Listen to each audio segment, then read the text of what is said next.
interpurchase time is the time between two successive purchases, between the time of the last purchase and the time of the recent purchase. For example, if a customer bought the 3rd of December, so if he bought the 1st of December, interpurchase time would be 2 days. And clearly, the shorter the interpurchase time, everything's equal, the more loyal a customer will be, or the more active a customer will be. Short interpurchase times are a sign of high activity. A customer who has a long interpurchase time, 4 weeks, for example, and he buys for 1,000 euros, or a customer who buys every day for 30 euros a month, or 31 euros. So that is why the indicator interpurchase time is not very relevant alone standard. So you have to consider it together with other indicators, such as the purchase amount, the purchase frequency, the relationship duration, to have a picture. All these indicators you see, I'm showing to you, can be measured on the individual level, but you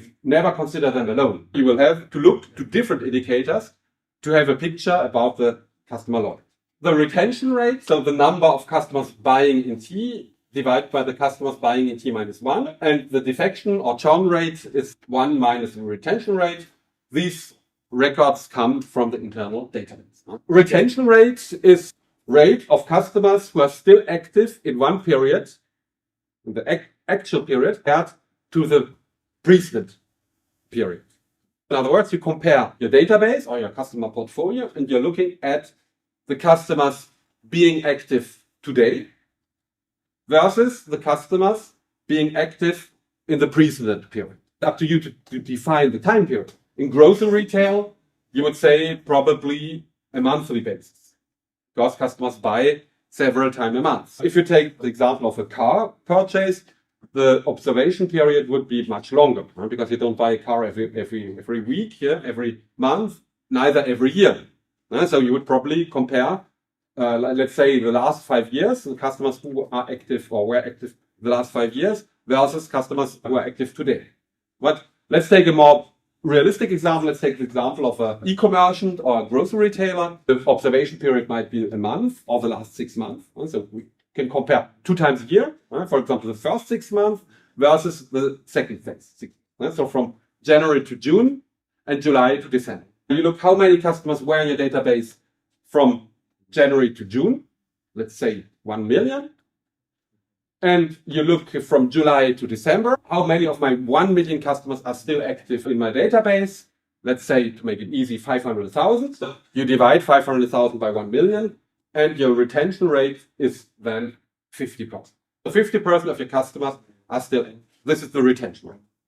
This is the proportion of customers who are loyal from one period to another.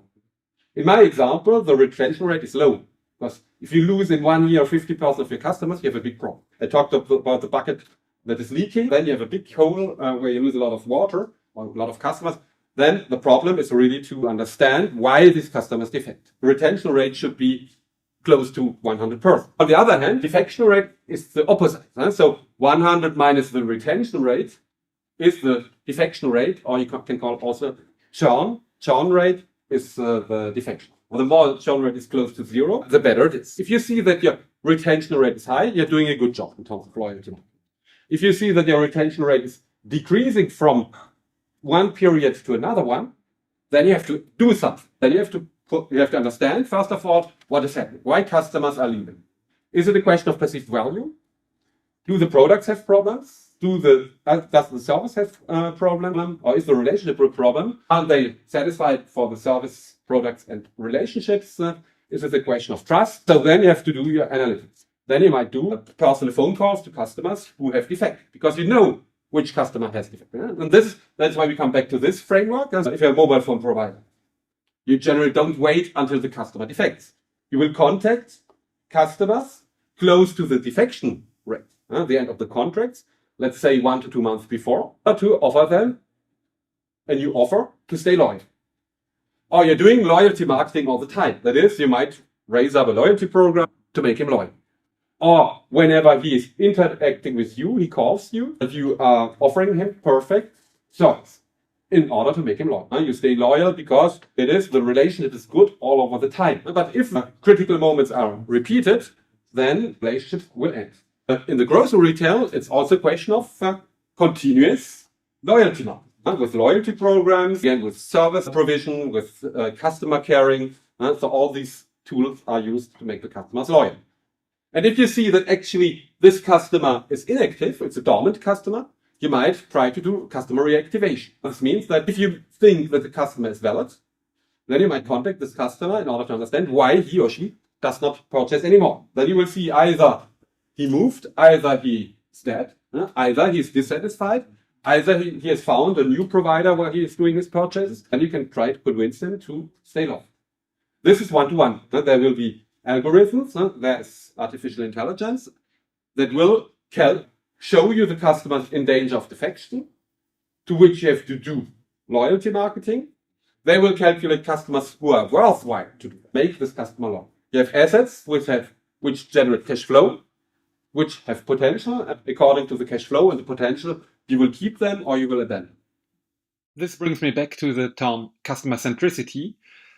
Reactivation means that looking at the overall customer lifetime value, or CLV, and concentrating efforts on those customer segments that are most valuable and interesting to optimize profit. This means that customer reactivation should be done for customers having a high customer lifetime value. That is, those 15 to 13% of customers generating 18% of the turnover. And this means also customers which have low customer lifetime value. That is, the 80% that generate only 20% of the customer lifetime value of the revenues should not be reactivated and should even be abandoned.